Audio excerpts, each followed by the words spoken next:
Magandang araw po, ito ang Landas ng Pag-asa. Ako si Glenn.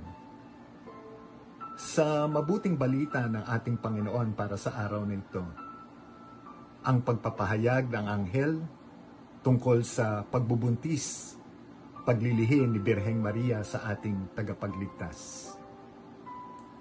Kailangan nating linawin mga kapatid na bagamat ang ating ebanghelyo ay tungkol sa pagbubuntis ni Maria kay Jesus, ang Feast of the Immaculate Conception ay tungkol naman sa paglilihi, pagbubuntis ni Santa Ana kay Maria. Ang magandang mapagtanto natin kapag Feast of the Immaculate Conception ay ang malinaw na katotohanan na tayo ay pinaghandaan ng Diyos Ama. Pinaghandaan niyang mabuti ang pagliligtas sa atin. Kaya tamang-tama tayo ngayon ay nasa panahon ng paghahanda, Adbyento. At ngayon gusto rin natin kilalanin yung paghahanda na ginawa ng Diyos Ama para sa ating kapakinabangan. Hindi kasi ganun kasimple ang pagsugo ng isang Mesiyas. Isipin na lamang natin, makasalanan ang sangkatauhan. Paanong magluluwal ng isang nilalang na ni walang bahid man lang kasalanan? Tanging ang Diyos lamang ang may paraan, hindi ba? At hindi yan minadali ng Diyos Ama. He patiently waited for the right timing. Kaya ano ang unang plano ng Panginoon?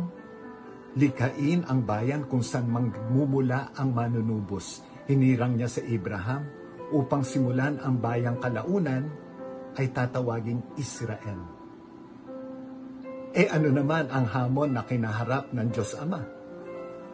Habang isinasagawa niya ang kanyang plano, meron ding sariling plano na ginagawa tayong mga tao. Kaya't kailangang sabay na salain at pabusilakin ng Panginoon ang bawat salin lahi. Kaya tama yung obserbasyon ng iba sa atin na parang may pagkakaiba ang Diyos sa lumang tipan sa bagong tipan. Totoo na mayroong mga pagkakataon na nag-utos ang Diyos na lipulin yung mga taong sumusuway sa Kanya. Ngunit yon ay hindi kapritsyo niya lamang, ha? Sa Kanya naman nagmula ang buhay, hindi ba? Di tanging siya lang naman din ang may karapatang bawiin ito. Subalit ang bahagi ng kasaysayang yaon ay bahagi ng paglilinis ng Diyos sa isang lahi na pagmumulan ng manunubos, ang kanyang anak, ang ating tinapay ng buhay. At ayun na nga, sa takdang panahon, ang kasunod na inihanda naman ng Panginoon ay ang magiging sinapupunan ni Jesus. At yan na nga ay walang iba kung hindi ang mahal na ina. Naunawaan ba natin yung pagkakasunod-sunod ng kwento? Napakaganda. Kaya sana naunawaan natin. Tunay na pinagpala sa babaeng lahat. Ano na nga yung bati ng anghel? Magalak ka, Maria, sapagkat ikaw ay kalugod-lugod sa Diyos. Pinagpala sa lahat, hindi lamang dahil siya ay ipinaglihi, ipinanganak na walang bahid kasalanan. Pinagpala sa lahat dahil siya ay pinili ng Diyos upang maging ina ng tagapagligtas. Hindi ba? Ang Panginoon ang nag-aaruga sa atin, ang nangangalaga sa atin, ang nagmamalasakit, nagpapakain, kumakalinga sa atin. Nagtutustos sa lahat ng ating pangangailangan, ang Panginoon. Subalit ang mahal na ina ay nagkaroon ng katangi-tangi, hindi pangkaraniwang pagkakataon na arugahin, pangalagaan, pakainin, tustusan ang Panginoon. Pambihira. Pinagpala sa babaeng lahat. Alam nyo, dati hindi ko itinuturing ang sarili ko na deboto ni Maria. Pero ang aking lubos na ikinamamangha, habang inilalapit ko yung aking sarili kay Jesus, bakit nga ba parang parang napapalapit din ako sa mahal na ina. Bagay na akin namang ipinagsasalamat, pinagpapasalamat.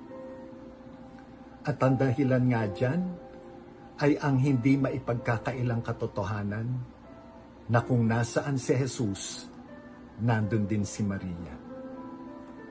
Kapag ako ay nagro-rosaryo at ipinagdadasal ang kung sino-sino sa bawat bid, namamangha ako na sa aking paglapit sa mahal na ina, sabay kong nararating ang piling ni Jesus. Amazing! Simply amazing. Hindi ko alam mga kapatid kung natuklasan nyo na din ang imahe na ito. Ang tawag dyan, Mary the Undoer of Nuts. Dito makikita si Maria na may hawak na lubid at kanyang kinakalas isa-isa mga buhol upang ang lubid ay muling maging matuwid. Ano ang kwento? Dahil sa pagsuway sa utos ng Diyos, si Eva ay pumasok sa sigalot, sa gusot. Naririto naman ang bagong Eva, ang mahal na inang si Maria. Kinakalas niya ang buhol ng lubid sa pamamagitan naman ng kanyang pamumuhay ng may pagtalima, pagsunod sa kalooban ng Diyos. Mga kapatid, marami kasi tayong pinapasok na gusot na sigalot, na nagkakait lamang sa atin ng tunay na ligaya. Kaya ngayong Adbyento, ngayong Feast of the Immaculate Conception, lumapit tayo sa mahal na ina at hayaan nating tulungan niya tayo na makalas ang mga sigalot, ang mga buhol ng lubid upang malaya tayong makalapit sa kanyang anak, ang ating poong Jesus Nazareno. Amen. Isang mapagpalang Adbyento po sa ating lahat. Ipasa ang pag-asa, click na po ang share. Ang salita ng Diyos ay mabuting balita. Higit na nagiging dakila kung iyong ipapamalita. God bless.